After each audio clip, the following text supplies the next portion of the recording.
नमस्कार सर्व शेतकरी बांधवाचे आपल्या यूट्यूब चॅनलवर खूप खूप हार्दिक हार्दिक स्वागत आहे।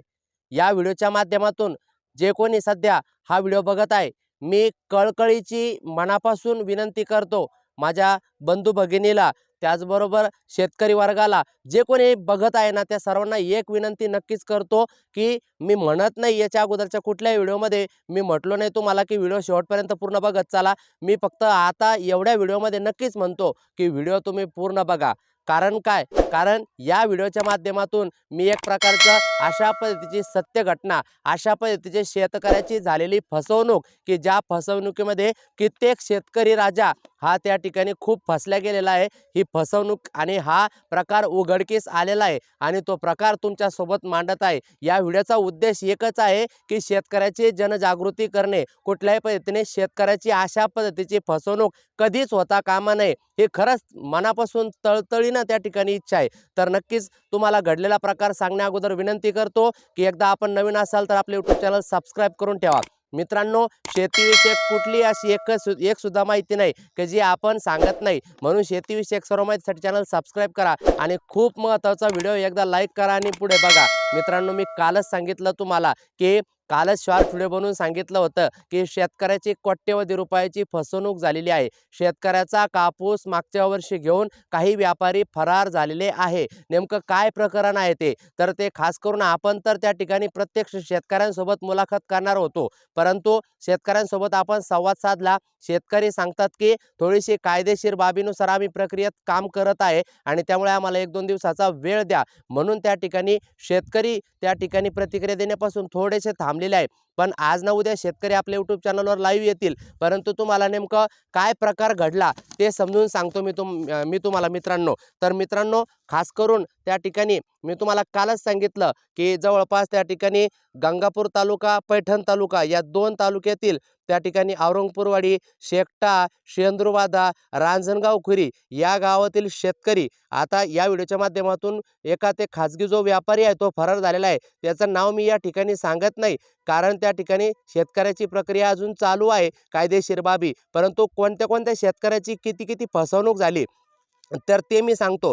त्या अगोदर हे सांगतो की हे जे खाजगी व्यापारी आहे, शेंद्रुव्याधाचा व्यापारी आहे, त्या व्यापाऱ्याने त्या ठिकाणी काय केलं की शेतकऱ्याला ज्यावेळेस कापसाचा मागच्या वर्षी 7,000 रुपयाच्या आसपास भाव चालू होता, या व्यापाऱ्याने त्या ठिकाणी सर्व शेतकऱ्याला त्या ठिकाणी आमिष दाखवलं आणि 9,000 रुपये कापूस भावाने खरेदी करतो। एका महिन्याच्या वायद्याने कापूस 9,000 रुपयात तुम्हाला 9,000 रुपये प्रति क्विंटल दराने कापूस देतो आणि त्या ठिकाणी गावातील सर्वजण आणि तो व्यापारी बऱ्याच दिवसापासून त्या ठिकाणी कापूस व्यापार करण्याचं काम करत होता, म्हणून त्या ठिकाणी गावातील बऱ्याच लोकांनी विश्वास ठेवला। एक बघून दुसरा शेतकरी तयार झाला, दुसरा बघून तिसरा शेतकरी तयार झाला, असं करता करता भरपूर शेतकरी त्या ठिकाणी जोडले गेले आणि भरपूर शेतकऱ्यांनी त्या व्यापाऱ्यावरती विश्वास ठेवून त्या व्यापाऱ्याला कापूस दिला। अरे कोणी 34 क्विंटल कापूस दिला, कोणी 35 क्विंटल दिला, कोणाचा 20 क्विंटल, कोणाचा 40 क्विंटल, कोणाचा 7-8 क्विंटल, असं करत करत कित्येक तरी कापूस द्याला। मी शेतकऱ्याचे नावं सांगतो मी तुम्हाला, आणि विशेष करून ही माहिती मी स्वतःच्या मनाने सांगत नाही,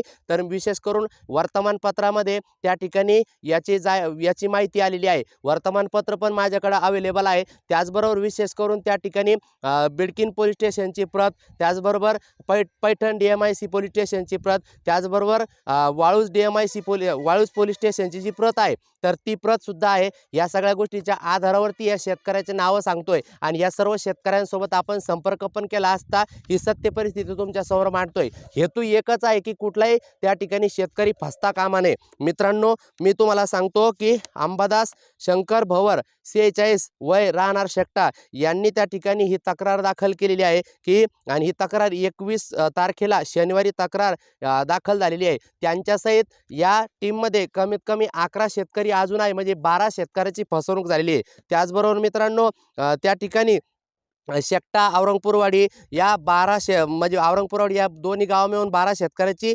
41,98,410 रुपये ही बिडकीन पोलीस स्टेशन या ठिकाणी गुन्हा दाखल स्वरूपात ही रक्कम तुमच्या समोर मांडत आहे।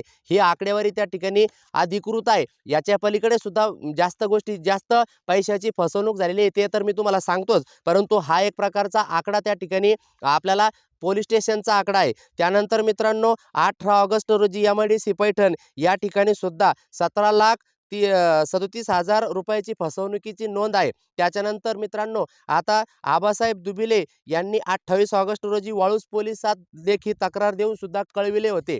तर हे दोन जे अंबादास शंकर भवर आणि आबासाहेब दुबिले यांनी वेगवेगळ्या पोलीस स्टेशनला त्या ठिकाणी माहिती दिलेली आहे. आता मी त्या व्यापाऱ्याचं नाव अजून घेतलेलं नाही बरं का मित्रांनो, की ज्या व्यापाऱ्याने फसवणूक केलेली आहे. परंतु जवळपास तुम्ही या सर्व शेतकऱ्यांची भेट घेऊन 100% घडलेला प्रकार विचारू शकता. हे जे शेतकरी आहे त्या शेतकऱ्याचं नाव सांगतो, की कोणाकोणाची फसवणूक झाली. मित्रांनो, त्या ठिकाणी अब्दुल अमीर नवाब शहा, त्याचबरोबर गणेश मनाजी रांजणे, दादासाहेब कचरू तागड, त्याच्यानंतर अशोक पांडुरंग रंधवे, त्याच्यानंतर बापू तुकाराम तोडकर, त्याच्यानंतर कल्याण रामचंद्र निक्कम, कल्याण विश्वनाथ निक्कम, त्याचबरोबर दत्तात्रय राय भानदुबिले, त्याचबरोबर रामेश्वर कडू निक्कम, त्याचबरोबर सरस्वती रामदास थोरात, सय्यद नूर सुलेमान, त्याचबरोबर मित्रांनो दुसऱ्या त्या ठिकाणी गावातील जर विचार केला तर आशाबाई अण्णासाहेब भवर, संतोष दगडू गायकवाड, भानुदास एकनाथ भवर, कल्याण दामोदर भवर, सोमनाथ देवराव भवर, त्याच्यानंतर बद्री बंडू भवर, आसाराम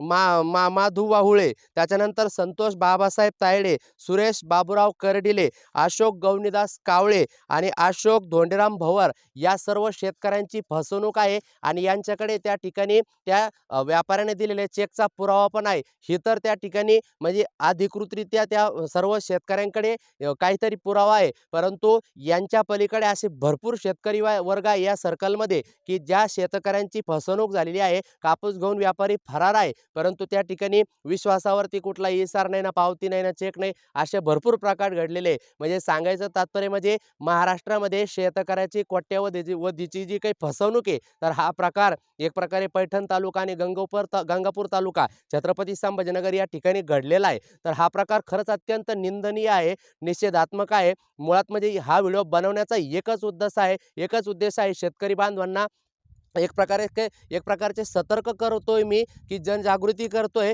की शेतकरी मित्रांनो कुठल्या पद्धतीने आमिषाला बळी पडू नका. विशेष करून कोणताही व्यापारी तुम्हाला इतक्याच म्हणजे जो रेग्युलर रोजचा भाव चालू आहे तर तो तुम्ही बघत चला.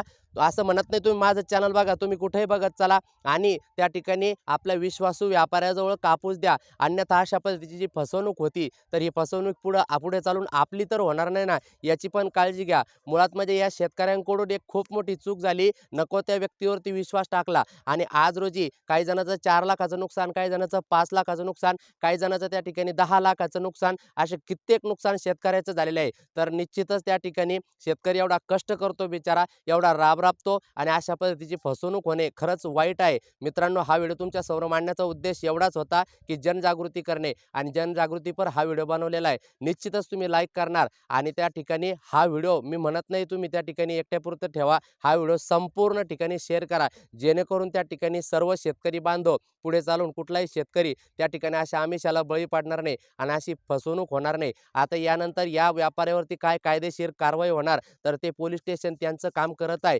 परंतु मी फक्त जनजागृती ही करत आहे, की कुठल्याही शेतकऱ्यांनी त्या ठिकाणी कुठल्याही व्यापाऱ्याला कापूस देताना 50 वेळेस विचार करा आणि अशा फसवणुकीपासून त्या ठिकाणी स्वतःला वाचवा. धन्यवाद. भेटूया पुढच्या व्हिडिओमध्ये.